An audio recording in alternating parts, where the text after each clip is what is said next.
Psicanálise, Freud, 1926. Como a psicanálise não foi mencionada na 11ª edição da Enciclopédia Britânica, é impossível limitar este relato a seus progressos desde 1910. O período mais importante e mais interessante de sua história é anterior a esse ano.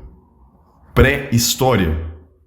Entre 1880 e 1882, um médico vienense, Dr. Joseph Breuer, inventou um novo procedimento para livrar de diversos sintomas uma garota que sofria de grave histeria. Ocorreu-lhe que os sintomas podiam estar relacionados às impressões de um período agitado em que ela cuidara do pai doente. Então ele a induziu, em estado de sonambulismo hipnótico, a procurar esses nexos na memória e reviver as cenas patogênicas, sem inibir os afetos que se mostravam. Depois disso, o sintoma desapareceu permanentemente. Nessa época ainda não havia os trabalhos de Charcot e Janet sobre a gênese dos sintomas histéricos. Portanto, Breuer agiu de modo independente desses estímulos, mas não deu prosseguimento à sua descoberta. Apenas 10 anos depois veio a retomá-la, em colaboração com Sigmund Freud. Em 1895, os dois publicaram um livro Estudos sobre a Histeria, que informava sobre os achados de Breuer e buscava explicá-los mediante a teoria da catarse. Conforme sua hipótese, o fenômeno histérico surge porque a energia de um processo psíquico é impedida de ter elaboração consciente e dirigida para a inervação somática, conversão histérica. O sintoma histérico seria, então, o substituto para um ato psíquico não acontecido e a reminiscência do ensejo que deveria tê-lo ocasionado. A cura se daria através da liberação do afeto desencaminhado e de sua descarga pelo caminho normal, a abreação. O tratamento catártico teve ótimos resultados terapêuticos, mas não eram duradouros e dependiam da relação pessoal entre o doente e o médico. Freud, que depois continuou sozinho essa pesquisa, modificou a técnica, empregando o método da associação livre em vez da hipnose. Ele criou o nome psicanálise, que no curso do tempo adquiriu 2 significados. Hoje significa, primeiro, um método especial para tratamento de doenças neuróticas. Segundo, a ciência dos processos psíquicos inconscientes, que também é chamada, apropriadamente, psicologia profunda. Teor da psicanálise. Como procedimento terapêutico, a psicanálise ganha cada vez mais adeptos, pois faz mais pelos doentes do que qualquer outro método de tratamento. Seu campo de aplicação são as neuroses mais leves, a histeria, as fobias e os estados obsessivos, e também deformações de caráter, inibições sexuais e anormalidades, em que obtém consideráveis melhoras e inclusive curas. Sua influência sobre a demência precox e a paranoia é duvidosa. Em circunstâncias favoráveis, pode lidar também com depressões severas.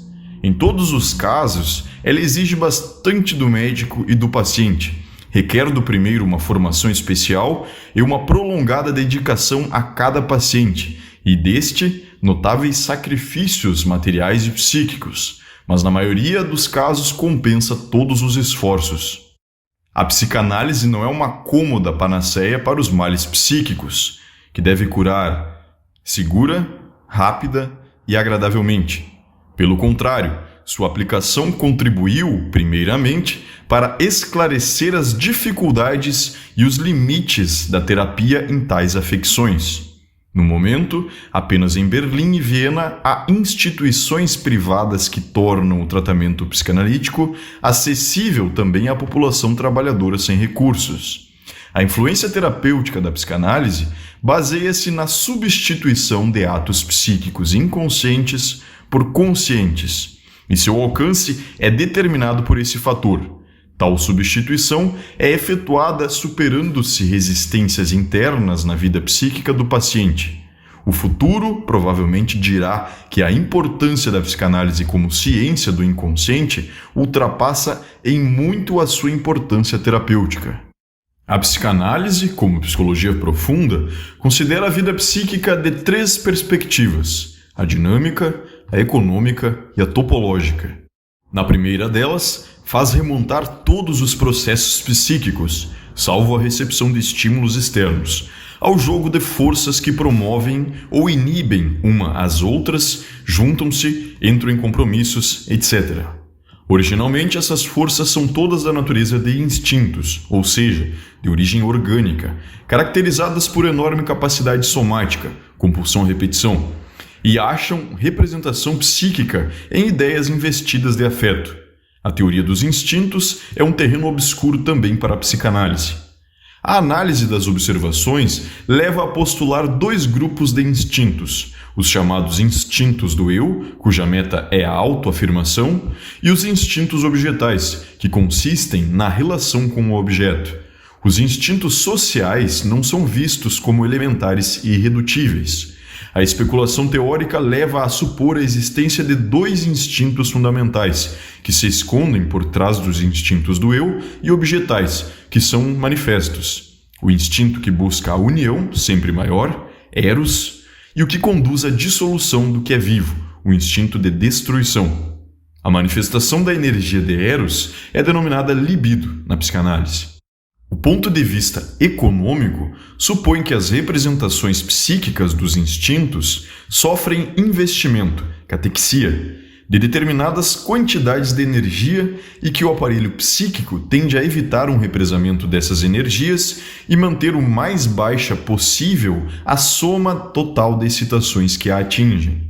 O curso dos processos psíquicos é regulado automaticamente pelo princípio do prazer-desprazer, no qual o desprazer se liga de alguma forma ao crescimento e o prazer ao decréscimo da excitação. O princípio de prazer original experimenta, no curso do desenvolvimento, uma modificação tendo em vista o mundo exterior, princípio da realidade, em que o aparelho psíquico aprende a postergar satisfações do prazer e tolerar por algum tempo sensações de desprazer. O ponto de vista topológico apreende o aparelho psíquico como um instrumento composto e busca verificar em que lugares dele ocorrem os diferentes processos psíquicos. Segundo nossas concepções atuais, o aparelho psíquico se divide em um id, que é o portador dos impulsos instintuais, e um eu, que constitui a parte mais superficial do id, modificada por influência do mundo exterior, e um supereu, que, oriundo do id, domina o eu e representa as inibições instintuais características do ser humano. Também a qualidade de ser consciente tem sua referência topológica. Os processos do id são inteiramente inconscientes. A consciência é a função da camada mais externa do eu, destinada à percepção do mundo exterior. Duas observações cabem aqui. Não se deve supor que essas concepções bastante gerais sejam os pressupostos do trabalho psicanalítico. São, isto sim, seus resultados últimos, aberto à revisão. A psicanálise baseia-se firmemente na observação dos fatos da vida psíquica. Por isso, a sua superestrutura teórica é ainda incompleta e sujeita a constante transformação. Além disso, não deve surpreender que a psicanálise, que originalmente queria apenas explicar fenômenos psíquicos patológicos, tenha chegado a desenvolver uma psicologia da vida psíquica normal. Isso justificou-se quando se descobriu que os sonhos e os atos falhos de indivíduos normais têm o mesmo mecanismo dos sintomas neuróticos. A tarefa imediata da psicanálise foi o esclarecimento das doenças neuróticas. A teoria psicanalítica das neuroses baseia-se em 3 pilares. Primeiro, a teoria da repressão. Segundo, da importância dos instintos sexuais. Terceiro, da transferência. Na psique, há um poder censurador que evita que os impulsos que lhe desagradam se tornem conscientes e influenciem os atos. Diz-se que tais impulsos são reprimidos. Eles permanecem inconscientes. Quando o analista se empenha em torná-los conscientes para o paciente, provoca uma resistência.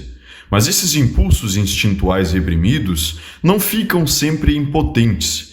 Em muitos casos conseguem adquirir influência sobre a psique mediante rodeios, e as satisfações substitutivas do reprimido, assim alcançadas, formam os sintomas neuróticos. Por razões culturais, os instintos sexuais são os mais fortemente afetados pela repressão, de modo que os sintomas neuróticos aparecem como satisfação substitutiva da sexualidade reprimida. Não é certo que a vida sexual do ser humano comece apenas na puberdade.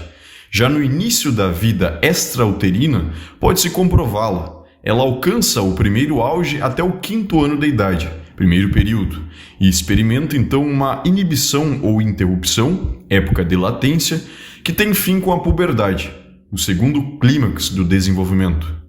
O começo em 2 tempos da vida sexual parece ser peculiar ao gênero humano. Todas as vivências desse primeiro período da infância são de enorme importância para o indivíduo. Juntamente com a constituição sexual herdada, elas geram as predisposições para o posterior desenvolvimento do caráter e das doenças. É errado acreditar que a sexualidade coincide com a genitalidade.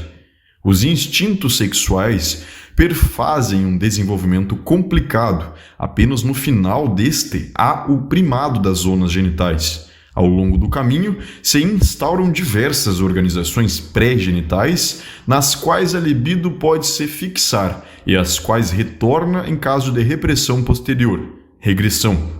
As fixações infantis da libido determinam a posterior escolha da forma de doença.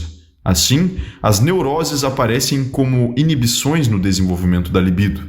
Não se encontram causas específicas para o adoecimento neurótico.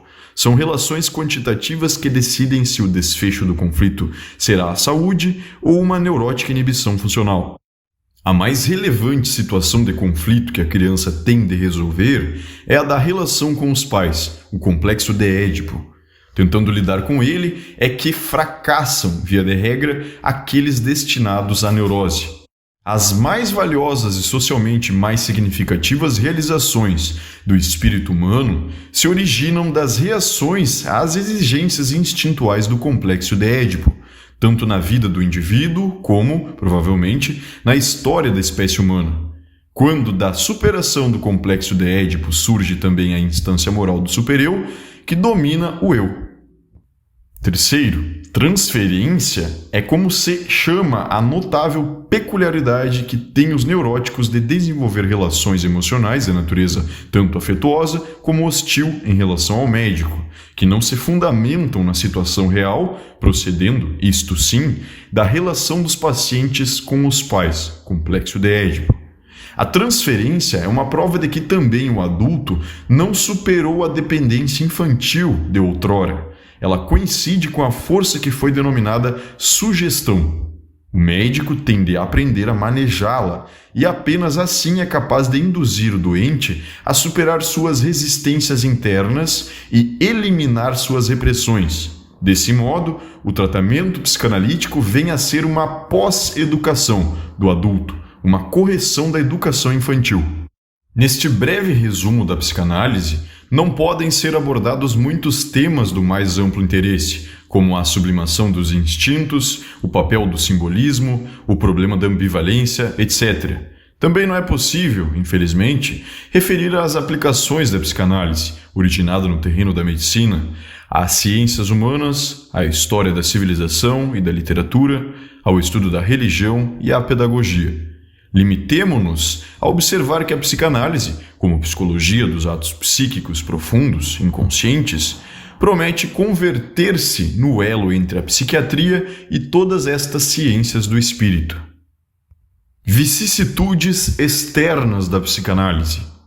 O começo da psicanálise foi marcado por 2 datas: 1895, ano da publicação de Estudos sobre a Histeria, de Breuer e Freud, e 1900, da Interpretação dos Sonhos, de Freud. Inicialmente, ela não despertou interesse entre os médicos e no público em geral. Em 1907, teve início a colaboração de psiquiatras suíços, liderados por Bleuler e Jung. Em Salzburgo, em 1908, houve o primeiro encontro de adeptos de vários países. Em 1909, Freud e Jung foram convidados por Stanley Hall para ir à América para dar conferências sobre psicanálise na Clark University, Massachusetts. O interesse na Europa cresceu rapidamente, mas manifestou-se em rejeição enérgica, frequentemente pouco científica. Essa hostilidade era motivada, do lado da medicina, pela ênfase dada pela psicanálise ao fator psíquico, do lado filosófico, pela fundamental adoção do conceito de atividade psíquica inconsciente, sobretudo, porém, pela aversão geral a conceder ao fator da sexualidade a importância que a psicanálise lhe reserva. Não obstante a oposição geral, o movimento em favor da psicanálise não pôde ser detido.